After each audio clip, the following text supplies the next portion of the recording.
Vamos assim agradecendo ao mentor amigo, a equipe de André Luiz, que nos fortalece sempre, esse grande médico do plano espiritual maior, que cuida de nós, da nossa família, da nossa saúde emocional, assim como da nossa saúde física. Nós te agradecemos pela presença, pelo suporte, por todas as bênçãos invisíveis que nós recebemos todos os dias, pela oportunidade de estarmos aqui nesse grupo de amigos, estudando e aprendendo um pouco mais a vida no plano espiritual. Que nessa noite, mais uma vez, cada um de nós possa ser cuidado de acordo com as nossas necessidades, de ordem físicas ou morais. Que as equipes médicas aqui presentes cuidem de nós, assim como de todos aqueles que pediram prece. Ampara-nos, Senhor, na nossa jornada evolutiva. Dai-nos força, coragem, fé e determinação, para que nós consigamos vencer os desafios do nosso dia a dia da melhor maneira possível. E assim vamos dizendo, graças a Deus, graças a Jesus. Amém. Bom, então a gente já está no capítulo 18. Interessante a gente ver que então metade do livro já se foi aí no nosso estudo. A gente entendendo um pouco mais da verdade no mundo espiritual, mas principalmente da dinâmica de que o acaso não existe, que esse encontro e reencontro de almas no nosso círculo familiar, que hoje está mais perto do que nunca, porque todos nós aí juntinhos, dentro da nossa célula imediata de pessoas convivendo, entendendo que esses espíritos que vêm ao nosso encontro, que estão aqui convivendo conosco, como filhos, como pais, como irmãos, são na verdade reencontros de alma. Esses reencontros que podem ser reencontros para acertar dívidas de passado, como também reencontros para nos ajudar a crescer como espíritos eternos, né? Então,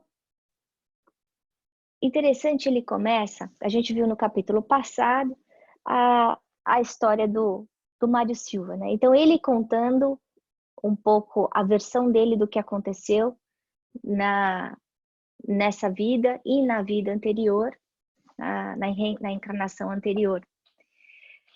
E o encontro dele com esse adversário, que é o Amaro, a dor que ele sente da perda da mulher que ele amava, e aí Clarencio, depois que deixa Mário Silva falar bastante e colocar para fora tudo aquilo que ele estava sentindo, ele fala, bom, agora a gente vai ter que escutar a outra parte.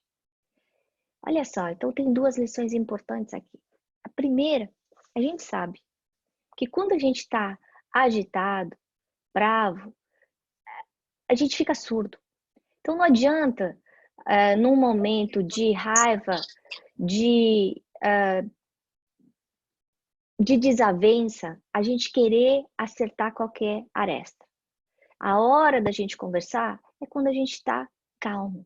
Se o Clarencio tentasse falar qualquer coisa para o Mário Silva antes dele colocar para fora, antes dele vomitar toda aquela dor que ele estava sentindo por dentro, ele não ia ter ouvido nada. Se ele deixasse o Amaro falar antes dele colocar para fora toda aquela dor, todo aquele rancor, ele não teria ouvido uma palavra. Mas o mais importante é que a verdade sempre tem dois lados. E, infelizmente, dentro do nosso grau evolutivo, diferente do Clarencio, que fica óbvio que é muito mais evoluído que a gente, pela maneira sábia que ele tem de gerenciar essas dificuldades todas que ele encontra aí para ajudar os outros, né? Ele tá querendo ajudar e a gente fica atrapalhando, né? Ele fala, então a gente tem que escutar os dois lados da verdade. Então, quando uma pessoa faz o mal pra gente, a gente normalmente toma aquilo como lado pessoal e traz aquela dor, e eu não estou falando dos outros, eu estou falando de mim, né? A gente carrega aquilo. E muitas vezes o problema não está em nós, está na dor do outro.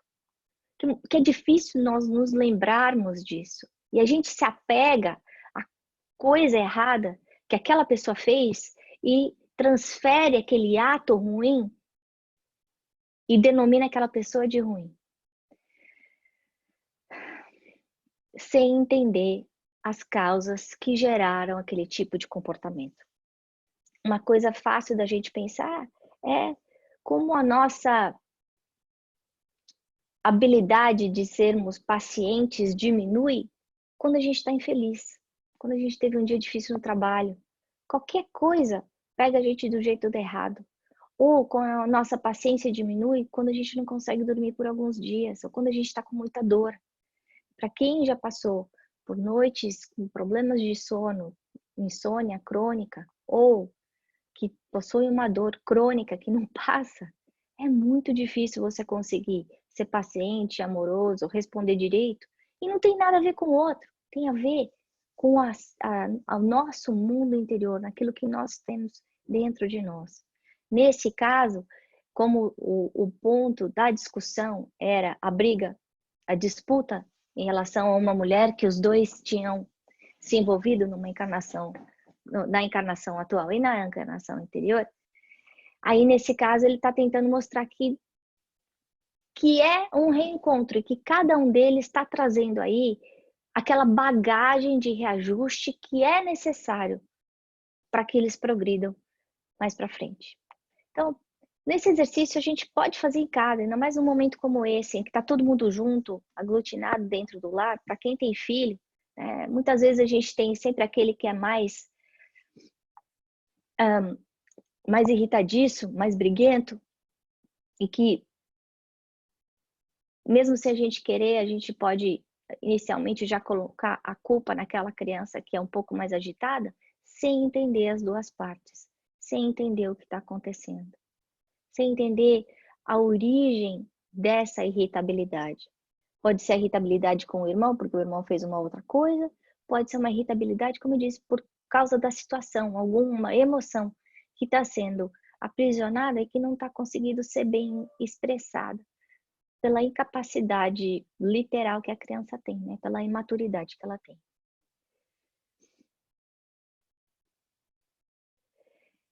E aí a gente vê o amor doente, né? Esses três amigos, super próximos, claramente, os três mosqueteiros, para cima e para baixo, se apaixonam pela mesma mulher. E esse desvio, o desvio de conduta, que é resultado dessa paixão, e a gente vê que não era amor, era paixão. A paixão física, a atração física. Porque o amor não quer machucar, o amor não machuca. O amor poupa, o amor cuida, o amor cura. Nesse caso, não. Não é o amor no sentido que a gente estuda aqui no Espiritismo. Esse é paixão, é a atração de pele.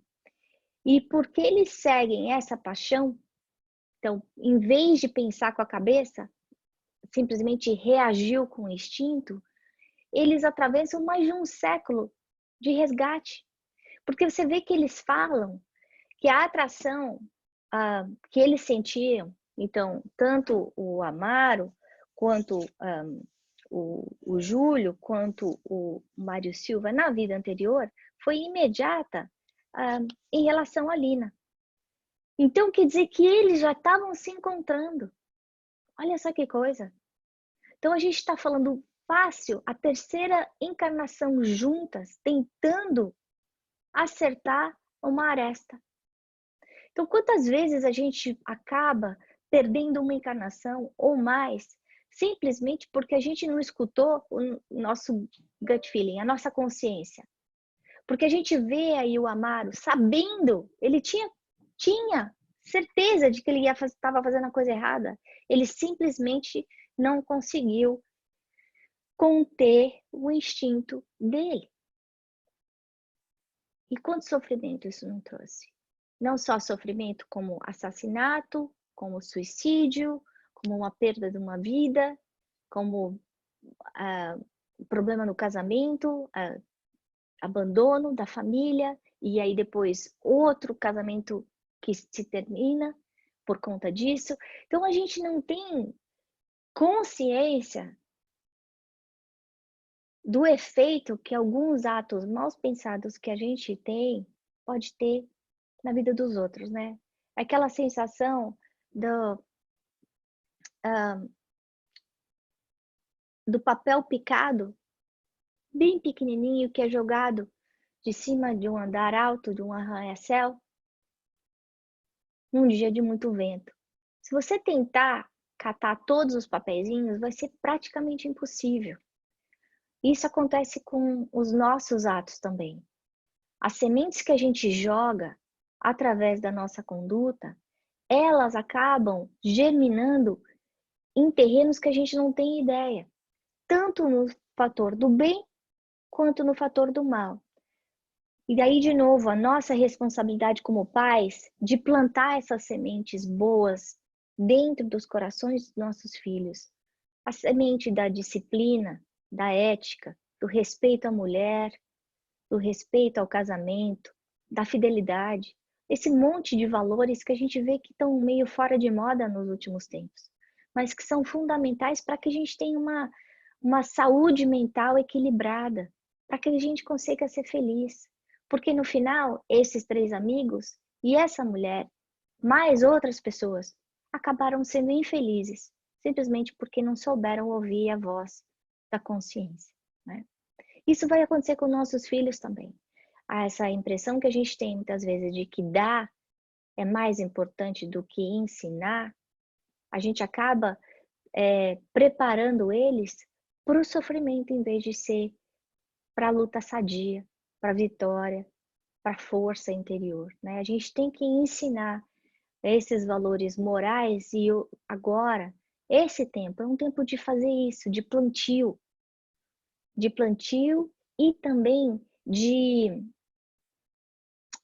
como eu digo, de capinar, de tirar as ervinhas daninhas que a gente pode ver dentro das nossas famílias, de aparar as arestas.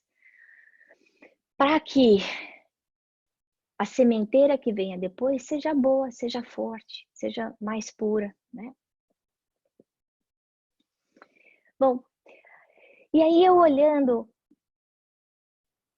as palavras, o jeito que André Luiz comenta, né? André é sempre muito cuidadoso com as palavras que ele usa como narrador. Ele deixa muito claro a diferença do campo mental, da vibração, da condensação do perispírito, da qualidade da vibração do Mário Silva e do Amaro. Então, Mário Silva vem trazendo todo esse ranço de rancor, de raiva, de desejo de vingança. Ele só não tinha tido a oportunidade de fazer o mal, porque se ele tivesse, ele tinha feito.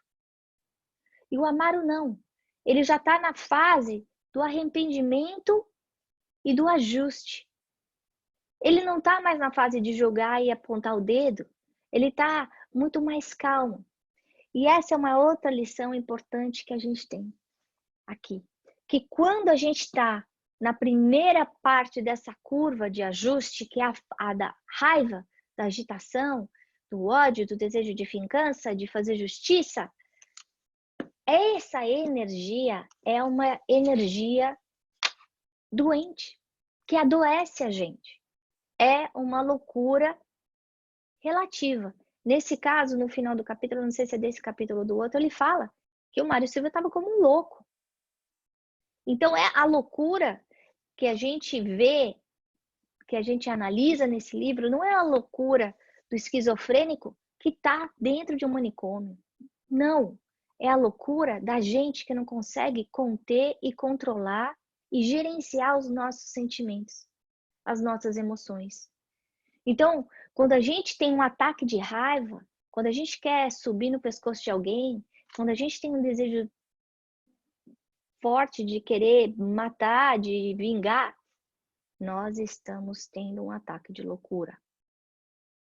É importante a gente fazer essa reflexão de o que é que isso está fazendo no nosso corpo físico. Ora, se a gente sabe que a nossa mente, o nosso pensamento plasma o fluido cósmico universal, como a gente estava estudando ontem na aula de fluido cósmico universal. Esse fluido não só embebece a nós mesmos, como o ambiente todo que a gente convive, as pessoas que a gente convive, a gente está envenenando tudo. Mas a primeira pessoa a ser envenenada é quem? Eu mesmo.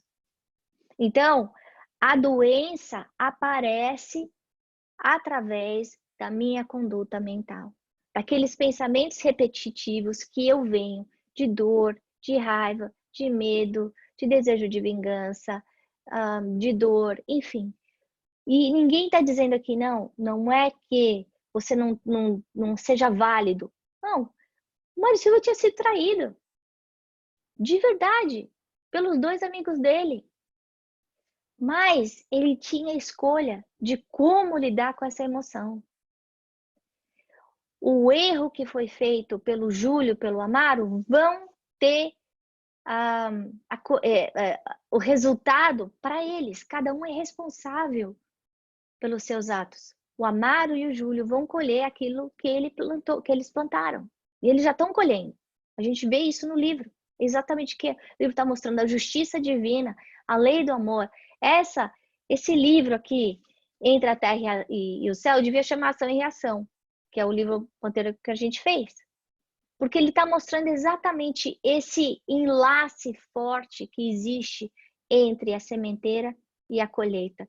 E toda essa bola de neve que é criada durante a vida. O Amaro, não. A conduta dele está calma. Olha só.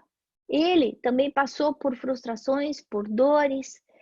E, de alguma forma, ele está conseguindo gerenciar essa conversa dura com um homem que está ofendendo ele, que está mandando farpinhas espirituais negativas para ele de uma forma bacana.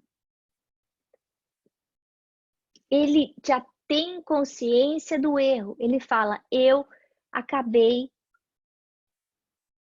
me envolvendo e pegando um peso, uma dívida espiritual que eu não precisava. Então é importante a gente ter essa consciência. Hoje está muito na moda o fazer meditação e mindfulness.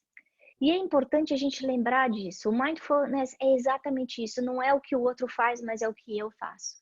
Não é a emoção que o outro joga em mim, mas é como eu trato as minhas emoções. Então, eu levo uma fechada no meio da rua quando eu estou dirigindo. Eu posso ter aquele impacto de desconforto, de raiva, de querer gritar, de ir atrás do outro. Mas eu também posso parar, respirar e pensar. Ele foi, eu fiquei, tá tudo bem. E eu continuo o meu dia. Aquela pessoa vai encontrar o caminho dela, a verdade dela. Porque ela está imantando a vida dela através do pensamento que ela tem. Aquilo que ela vai encontrar. Mas é importante a gente ter consciência daquilo. E a gente vê que aqui esses dois, um tem um estado de consciência muito maior do que o outro, né? Bom, aí Clarencio faz uma pergunta. Ele para e pergunta para o nosso amigo Amaro. Você quer falar alguma coisa? Você quer contar a sua história?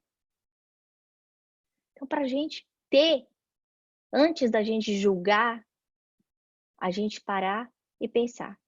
Você quer contar a sua história? Depois que você encontrou com eles na Terra, você encontrou com eles em mais algum lugar? Quando é que você viu o Júlio e a Lina? Então, essa pergunta que ele fez já mostra uma coisa, uma outra coisa importante. Por quê? Porque o Clarencio já sabia de tudo. Ele podia ter falado, não, ó, Mário Silva, não, o que aconteceu foi isso, isso, isso, ó, Mário, o que aconteceu foi isso, isso, olha, Mário Silva, ele foi lá no umbral, pau, foi ajudar, e aí, para conseguir se ajustar e com os dois, a coisa feia, então ele teve que falar que o Júlio vinha de filho, ela vinha como esposa, blá, blá, blá. Não.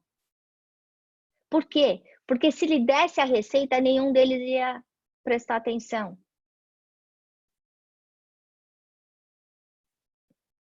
Então, muitas vezes a gente tem que esperar que cada um de nós encontre a verdade, em vez da gente falar a verdade para aquela pessoa. Deixar botar para fora. Né? No capítulo 8, o ministro Clarencio fala que muitas vezes as pessoas tentam se suicidar, como foi no caso do Júlio, imaginando que através do suicídio elas vão encontrar a felicidade. Né? E aí o que a gente descobre é que através do suicídio a gente encontra mais dor. Que não tem, que essa felicidade que a gente está buscando não é lugar geográfico. Na verdade, ela está dentro da gente. Somos nós que criamos essa felicidade ou a infelicidade. No caso do Júlio, ele tenta suicídio, a primeira vez não consegue. Ele depois se afoga propositalmente no rio e acaba sofrendo as consequências. E a responsabilidade que ele tem por ter tirado a sua vida é muito maior do que aquele que é assassinado. Então, a maior bênção que nós temos hoje, que Deus nos deu, é a nossa vida. Aí a gente pode parar para pensar e falar assim, puxa, mas como? Porque eu sofro, porque está acontecendo isso, porque, tá lá, a minha família, o meu trabalho, a minha saúde, a minha vida, enfim, não é nada do jeito que eu queria que fosse. Como é que você pode falar que isso é uma bênção? E o que a gente está tentando aprender aqui com André Luiz é que a vida, esses 20, 30, 50, 100 anos que a gente vive aqui, ela é infinitesimal em relação à eternidade. Que a verdadeira vida é a vida eterna que está do outro lado. Que essa passagem aqui na Terra é uma romagem temporária que a gente tem para aprender, para depurar, que é como o André Luiz falou, é essa passagem da gente no carvão, simplesmente para tirar, para limpar toda aquela resga, aquele peso que a gente traz de sentimentos negativos, né? E aí o Amaro fala que ele encontra com eles, com a Lina e com o Júlio, sofrendo, colhendo aí a dor que eles mesmos causaram, a si mesmos e aos outros. E aí ele fica com remorso, ele quer acertar, ele quer fazer as coisas funcionarem direito. E aí ele fala, então, a gente precisa resolver os problemas de passado, para a gente ter merecimento no futuro. Então, se hoje as coisas não são como a gente quer, elas são o reflexo das escolhas que nós fizemos no passado. E a gente sabe que a doutrina espírita explica pra gente que esse passado não é o passado só dessa vida, como a gente está vendo nesse livro. Esse passado são de vidas passadas. Claro, existem causas que aconteceram nessa encarnação, mas existem causas que aconteceram em outras encarnações. Mas se ao mesmo tempo hoje a gente colhe as nossas escolhas de ontem, o nosso futuro, o nosso amanhã, vai ser sempre reflexo das nossas escolhas de hoje. Então hoje a gente tem a oportunidade de escrever o nosso futuro, de escolher como é que a gente quer ser, viver, não só aqui na Terra, mas quando a gente chegar do outro lado. Porque a vida é tão frágil. A gente não sabe quanto mais tempo a gente tem aqui na Terra. Não importa se a gente é jovem, se a gente é velho, o tempo é de Deus, não é da gente, né? Mas todo dia, toda hora, a gente tem chance de mudar e reescrever a nossa história. Então, para a gente refletir durante essa semana, eu coloquei 3 coisas. A primeira falando entre a diferença entre amor e egoísmo, porque o amor, ele solta, ele dá asas. O amor não segura, não se apega. Não é o meu marido, o meu filho, a minha mãe, o meu pai, a minha casa, o meu carro. Isso é apego, isso é egoísmo. Então, a gente olhar para o amor pensando que o amor é o bem, não só o bem que é bom para mim, mas o bem que é bom para nós. Isso é amor. Toda vez que eu penso no bem que é só bom para mim, isso é egoísmo. Outra coisa para a gente pensar, ainda mais num momento tão especial como esse, é em relação à nossa família, a célula da sociedade. E aí a gente vê, como Emmanuel fala, aquele cadinho onde a gente tem que aprender a lição mais difícil, a lição primordial da nossa encarnação, que todos nós, hoje, da Terra, do planeta Terra, estamos sendo convidados a aprender. Que é dentro de casa que a gente vai ter que aprender esse amor. Esse amor que é o que é bom para mim, o que é bom para todos, que é fazer para o outro o que eu gostaria que fizesse para mim, que é não fazer para o outro o que eu não gostaria que fizesse para mim.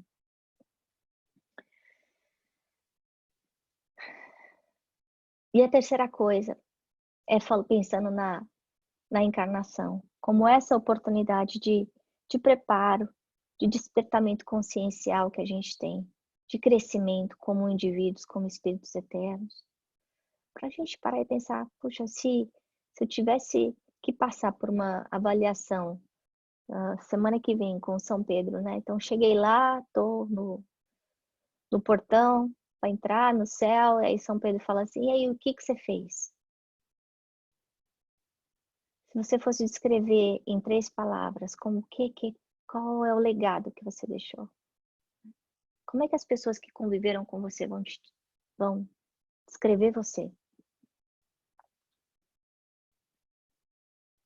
O quanto você cresceu como ser humano? O que você fez pelo outro?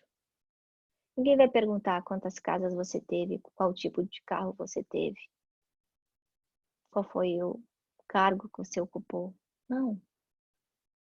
O legado da gente vai ser sempre o bem que a gente fez para os outros. É isso que vai fazer diferença na nossa conta na hora que a gente chegar lá em cima, né? Então, nesse momento que a gente está de pausa da nossa vida corrida, claro, trabalhando de casa, cuidando dos filhos, muitos dos filhos sem escola, então a agenda, o schedule está todo bagunçado.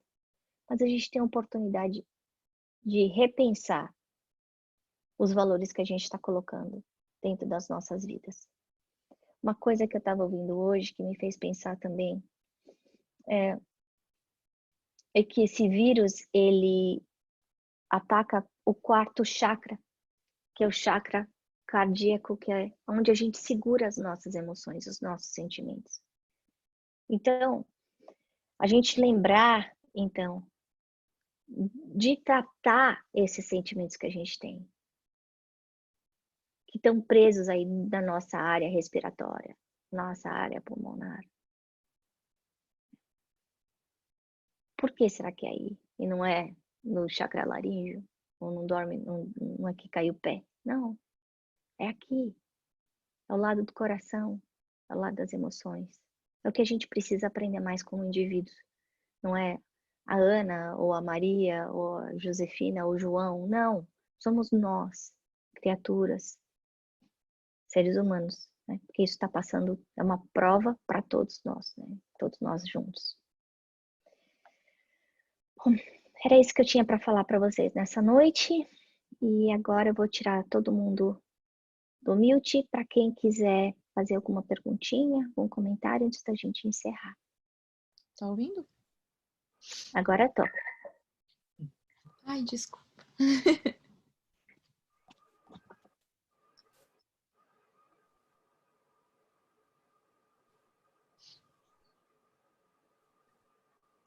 Alguém quer comentar alguma coisa?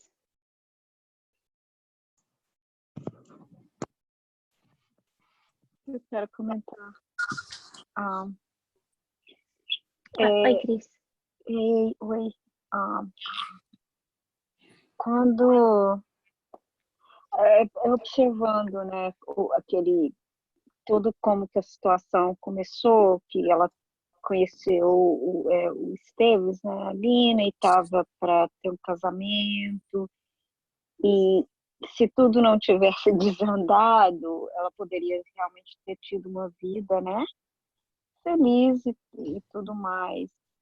É claro que eles todos, né, os três e ela estavam ligados, né, por reajuste do passado, por isso que veio as paixões que você colocou muito bem, que é a diferença né, do amor, tanto que sem julgá-la, é claro, julgar nenhum deles, mas só mostrando como que assim, se fosse o amor, né, se ela amasse o Esteves, né, ela não teria se deixado levar.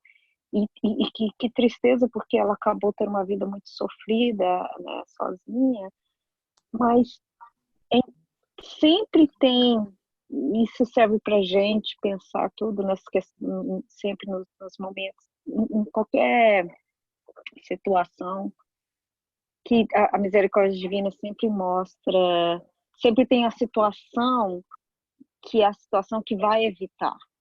Nunca vem já né, aquela situação difícil. Tem sempre aquela porta, aquele caminho, que é o caminho que vai evitar e você vai resgatar. Mas você precisa resistir, né, e tomar o caminho do bem, né? E infelizmente quando isso não acontece, desanda tudo e os três novamente tiveram que, né, resgatar, mas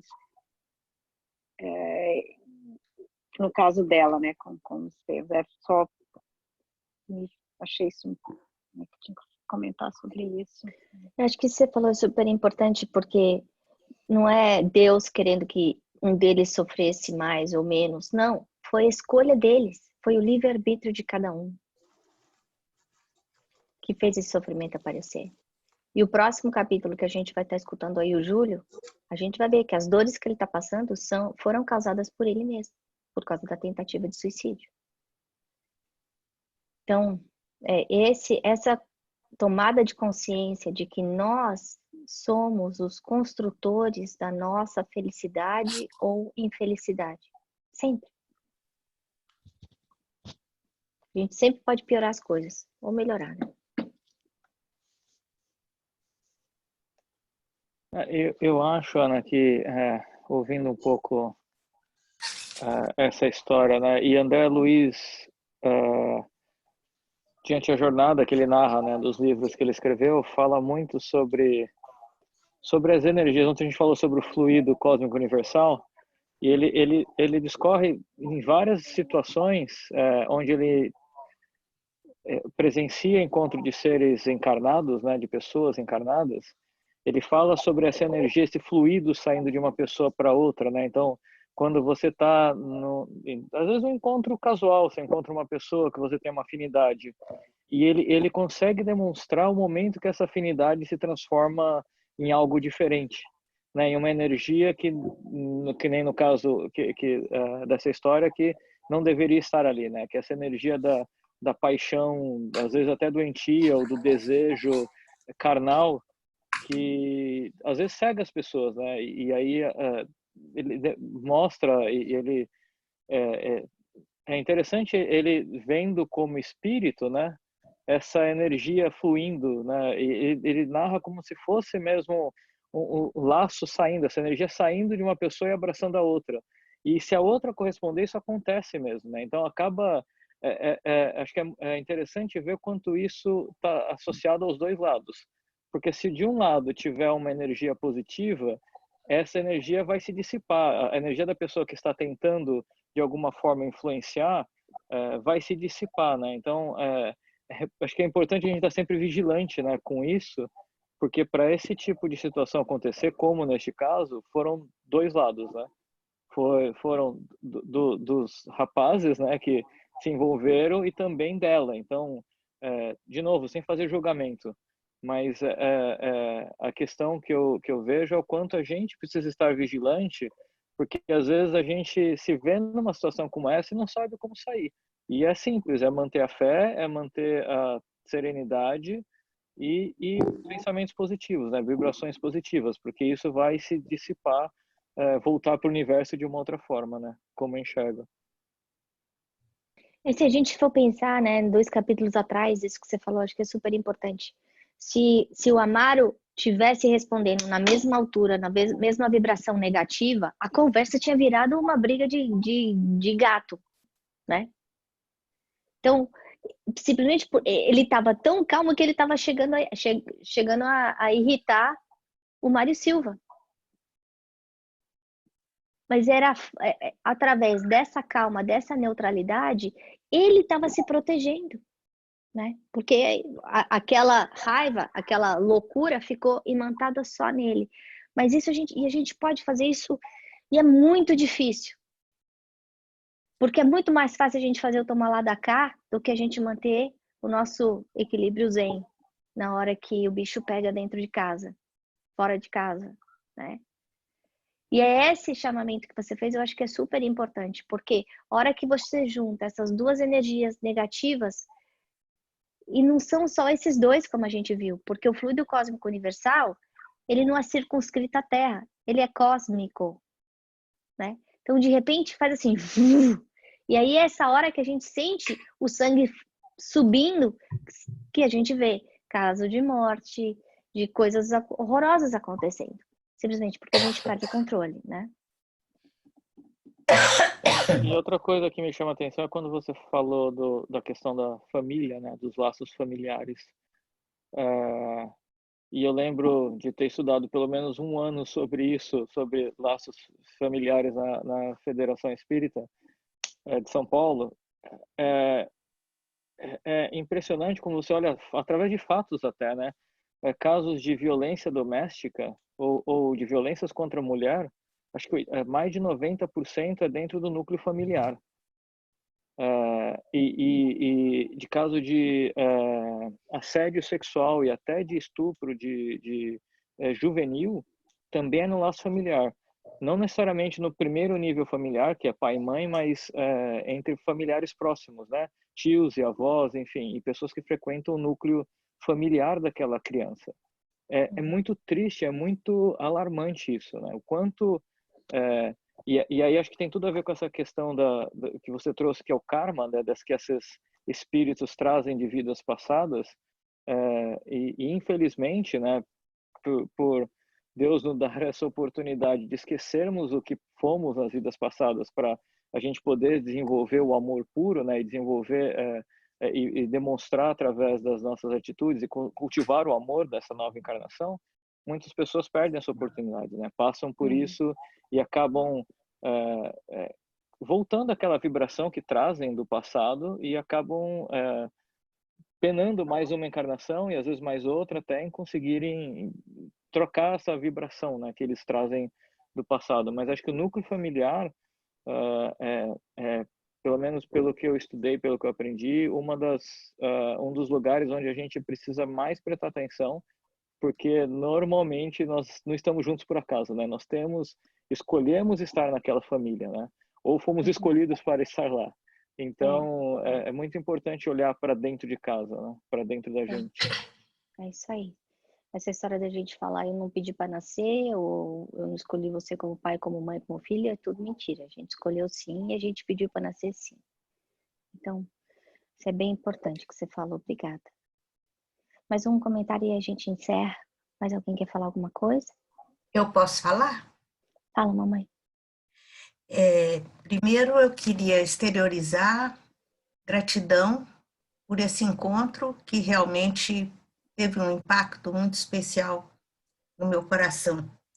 Esse é especial, eu digo, no momento em que você falou sobre a importância da educação, quando você lembrou que é tempo de plantar. E agora, graças a Deus, à luz da doutrina, nós sabemos que essa oportunidade de plantio continua. Então, a cada dia da minha vida, tanto na dimensão material como na dimensão espiritual, eu posso renovar os meus valores. Eu posso fazer uma nova sementeira. E outra coisa que me marcou muito foi a referência às tramas espirituais. A gente não pode esquecer de que o que está acontecendo aqui no cenário terrestre está diretamente ligado, interagindo com as tramas espirituais que nós mesmos construímos, né? Então, a gente, lembrando disso, a gente não queixa, a gente não briga, a gente ama e perdoa, né? Então, mais uma vez, gratidão pelo encontro. Obrigada. Gi, você quer fazer a prece final e pedir pelo pai da sua amiga? Ai, fácil. Não consegui tirar do monte, fácil.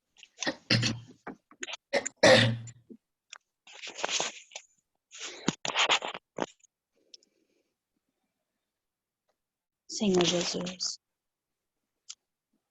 querido amigo de nossas almas, obrigada, Senhor, por estar conosco em todos os momentos de nossa vida. Do nosso nascimento à morte, Senhor. E com certeza o Senhor está conosco nesse intervalo, nas nossas escolhas diárias, nos nossos pensamentos, nas nossas decisões, Senhor. Que possamos estar contigo da mesma maneira que o Senhor está conosco. Que possamos ser dignos, Senhor, do seu amor e do seu carinho. E com essas palavras em especial, Senhor, te peço por Albertrã, Cerqueira Passos, que voltou à pátria amada hoje, Senhor, pela manhã, em Salvador, na Bahia, Brasil. Que o Senhor possa recolhê-lo em seus braços, confortar a sua família, Senhor. E abençoando a todos os nossos queridos que já se foram, levando a cada um deles o nosso carinho especial. Obrigada, Jesus amigo. E que assim possa ser.